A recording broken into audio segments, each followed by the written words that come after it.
네, 이번에는 생활 속의 흥미로운 발명과 특허에 대해 알아보는 시간입니다. 네, 오늘은 한국지식재산전략원 경태원 박사와 함께 이야기 나눠보겠습니다. 안녕하세요. 네, 안녕하십니까. 네, 오늘 어떤 주제에 대해서 먼저 이야기를 나눠볼까요? 네, 오늘의 주제는 에어컨입니다. 이제 슬슬 에어컨을 틀어야 될 계절이 다가오고 있는데요. 네. 오늘은 여름하고 때려야 뗄 수 없는 에어컨에 대해 알아보겠습니다. 네, 지난 한 해가 또 정말 많이 더웠잖아요. 네. 그런데 이제 에어컨이 없다고 생각하면 끔찍할 것 같은데 에어컨이 없던 시절에는 어떻게 좀 이런 여름을 좀 지났었죠? 예, 아주 오래전 에어컨이 없던 시절에 사는 사람들도 더위를 이겨내기 위해서 나름대로의 냉방 장치를 만들어 사용했습니다. 고대 로마인들은 집안을 조금이라도 시원하게 만들기 위해서 찬물이 순환될 수 있는 수도관을 만들었고요. 수천 년 전 중국 사람들은 연못 주위에 있는 찬 공기를 끌어들이기 위해서 회전하는 선풍기를 개발하기도 했습니다. 네, 사실 에어컨이 전기세가 많이 들잖아요. 하지만 그래도 에어컨이 없는 여름은 상상해 보기가 좀 힘든데 에어컨의 원리에 대해서 좀 짚어주시죠.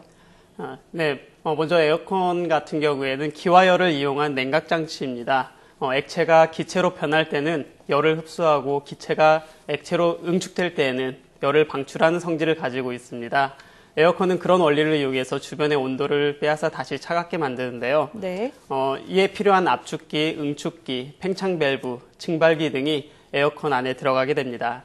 냉각제를 이용하는 에어컨은 기체 상태의 냉각제를 이용해서 압축기에서 높은 온도 상태로 바뀌게 됩니다. 네. 에어컨에 모터가 필요한 이유가 되겠죠. 압축기의 활동이 이루어졌다면 다음 단계로는 응축기가 동작해야 될 시점입니다. 높은 압력의 기체는 우리 주변 공기와 만나서 그 열을 식히게 되는데 상태가 액체로 변하게 되고요. 이때 온도가 식는 과정에서 더운 공기가 밖으로 나오게 됩니다. 액체가 증발이 잘 되어야 시원한 에어컨을 사용할 수가 있겠죠. 그러기 위해서는 액체가 품고 있는 높은 압력으로 더 낮추어야 하는데요. 팽창 밸브를 지나가게 되면서 압력이 낮아지게 되고요. 그 다음에 팽창 밸브를 타고 지나가게 된 냉각제는 온도와 압력이 낮아지는데 더운 주위 공기를 흡수해서 기체 상태로 증발해버리는 냉각제의 원리로 인해서 우리는 에어컨에 시원한 바람을 쐴 수 있게 됩니다. 네. 네, 기억을 더듬어 보니까 저도 고등학교 때 에어컨의 원리에 대해서 배웠던 기억이 나는데 흡열 반응이다 이런 얘기를 들었던 것 같은데 좀 더 자세한 설명이 도움이 된 것 같습니다.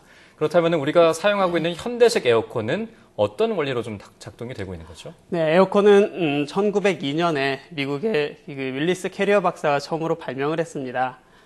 처음에 발명된 그 에어컨은 지금처럼 실내에서 사람들이 시원하게 지내기 위해서 만들어진 것이 아니라 네. 당시 이제 버팔로 제작소에서 일을 했던 그 캐리어 박사가 고객인 인쇄소에서 여름철에 그 고온과 습기로 인쇄용지가 변질돼서 고민하는 것을 해결하기 위해서 처음으로 발명을 하게 되었습니다. 네. 이후에 캐리어는 1915년 캐리어 엔지니어링이라는 회사를 이제 만들게 되었고요.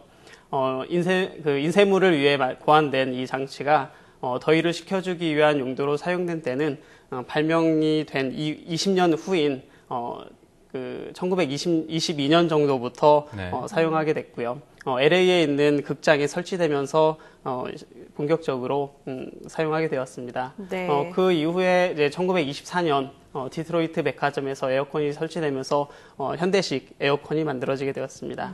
네, 에어컨이 생기기까지에 대해서 좀 살펴봤는데요. 에어컨이 주는 시원한 공기가 저절로 생기는 건 아니기 때문에 에어컨에 대한 너무 과다한 사용에 대해서는 좀 그래도 자제를 해야 되지 않을까 이런 생각을 좀 해보게 됩니다. 자, 그럼 여기서 잠깐 이번 주에 어떤 특허 뉴스가 있는지 살펴보고 계속해서 이야기를 나눠보도록 하겠습니다.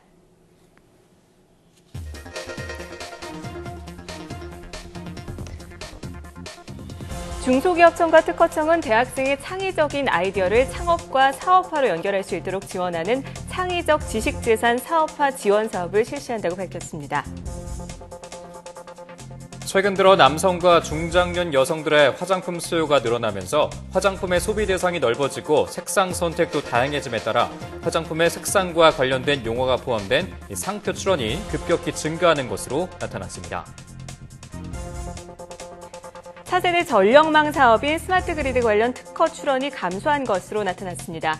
특허 침해 문제로 사업이 지연된 탓인데 향후 국내 업체들의 해외 진출을 대비한 국내 연구기관들의 특허 출원 활성화 노력이 요구되고 있습니다. 네, 한 주간의 특허 이슈를 살펴봤는데요. 주목할 만한 뉴스 어떤 걸까요? 네, 이번 주에는 차세대 전력망 사업인 스마트 그리드에 대해서 이야기해 볼까 합니다. 네, 스마트 그리드에 대해서 좀 더 자세하게 설명을 해주시죠.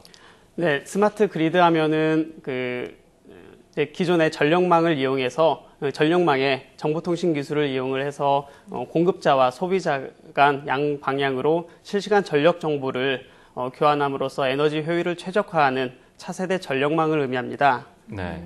네, 그럼 굉장히 중요한 기술로 보이는데 왜 이 관련 기술의 특허 출원이 감소하게 된 겁니까?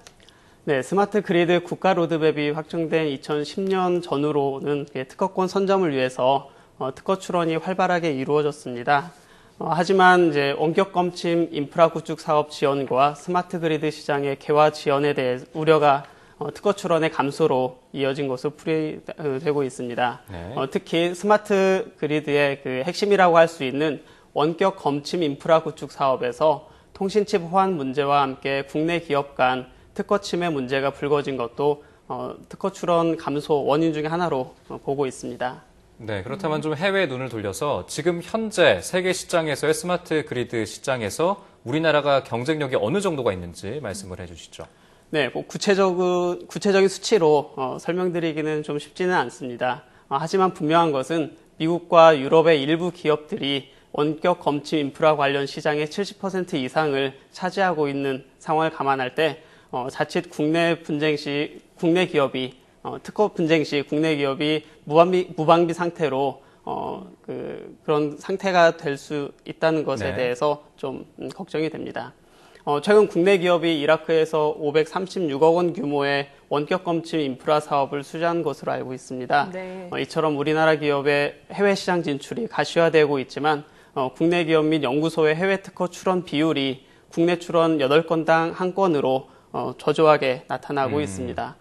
우리나라 기업이 해외 시장의 진입 장벽을 성공적으로 돌파하기 위해서는 국내에서 있었던 특허 분쟁 사례를 교훈 삼아서 해외에서도 특허 출원을 늘리고 특허 분쟁에 효과적으로 대처하기 위한 특허 전략 확보에 노력을 기울여야 할 것으로 보입니다. 네, 말씀하신 대로 스마트 그리드 분야에서 세계적인 경쟁력을 갖추기 위해서는 특허 확보가 무엇보다 중요하지 않을까 싶습니다.